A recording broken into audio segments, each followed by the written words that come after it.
It's not very often we get trucks on FLD tours, so we're going to focus more on that than me being on camera. Hi, I'm Tom Albrecht, and here we have the 2014 Tundra. It's a monster in the full-size pickup truck segment, and if you get one with a CrewMax cab, it can fit 5 people or 4 very large adults very comfortably, along with room for cargo. Now I know this is a pickup and I should be talking about how much this thing can tow or carry. However, what I have here is the Tundra SR5 TRD Off-Road CrewMax 4x4. So let's forget all the conventional pickup talk.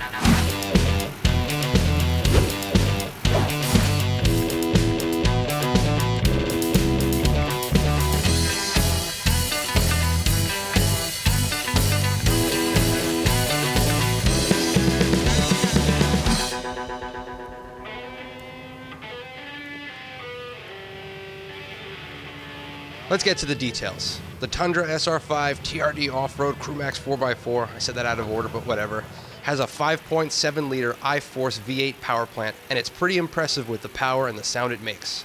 The workhorse engine provides 381 horsepower and 401 pound-feet of torque, which is enough to spin the back tires in two-wheel drive mode going around turns. Turn off the traction control and you can pretty much drift this truck, but I don't really recommend doing that. The optional TRD exhaust is loud and profound. It's like a V8 symphony every time you crush the gas pedal, especially in tunnels and underpasses. So let's get to the obvious and get it out of the way. It's really fuel inefficient. At 13 city and 17 highway MPGs, it's pretty bad compared to other trucks on the market, especially with Ford's upcoming EcoBoost F-150, which may have less power, but the truck is nearly 700 pounds lighter than its predecessor, so that'll have a noticeable impact. Anyway, if you really don't care too much about fuel economy when looking for a task-specific vehicle, this truck is serious business. But if you get the exact truck we have here, don't expect to carry too much stuff in the bed, as it's the short version, measuring in at 66.7 inches long. There are standard and long beds available too. As I mentioned, this Tundra comes with the TRD off-road package, which costs shy of $3,800.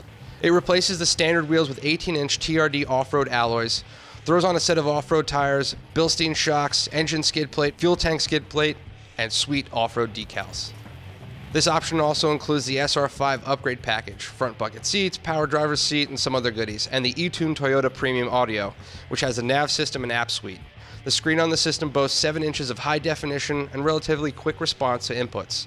There's a suite of apps available to use connected to your smartphone, but I didn't spend too much time exploring that.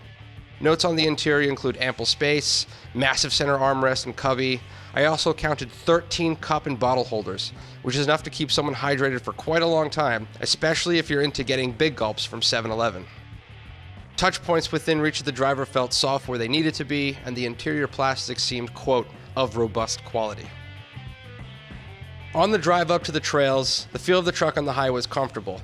There's been a few complaints lodged at the suspension that's a bit too hard going over potholes and road imperfections, but I would say that it maintained its composure and provided a pretty decent ride comfort.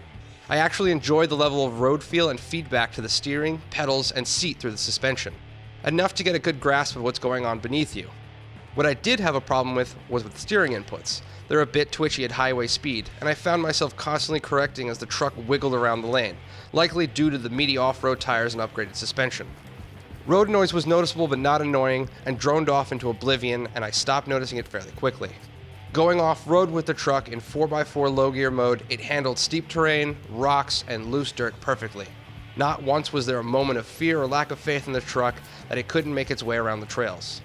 This isn't exactly the most hardcore off-roading spot, but let's just say if it can handle this without breaking a sweat, it can definitely take a lot more. The suspension had no problem articulating its way around rocks, but the larger turning radius made it difficult to make some of the tighter turns between the trees and tight corners. There was one instance the truck needed to do a 3-point turn up an embankment to make its return trip. For off-roaders, if you're looking to go out into the wilderness and wanted to drive out there on travel trails, I would definitely recommend the Tundra. Same for people who work in construction or any industry that requires access to rough terrain as well. If you're looking to drive around town, in a city, or on a highway, I'm not so sure this is the truck for you because the fuel economy is pretty bad and the off-road setup forces you to pay close attention to driving it, which can get a bit tiresome after a while. Overall, it's an awesome truck. The AC blows colder than a New England blizzard, which you can definitely drive through without a problem. The radio bumps tunes clearly and loudly, visibility isn't terrible, large mirrors help, plus a backup camera for parking is a huge plus as well. Having driven a lot of small to mid-sized sports cars and only a few SUVs, and a long time ago the absolutely awesome first-generation F-150 Raptor, my inner man's man, I guess is what you could call it, came out in a big way.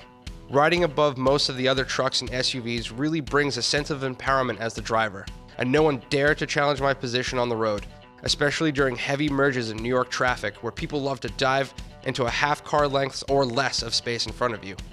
It makes little sense to foreigners why America loves its trucks so much, but the Tundra embodies the answers to that mystery if you have a chance to drive it. And to be honest, I fell in love with this made in America truck, but I wish I had some hammers I could have thrown in the back of it.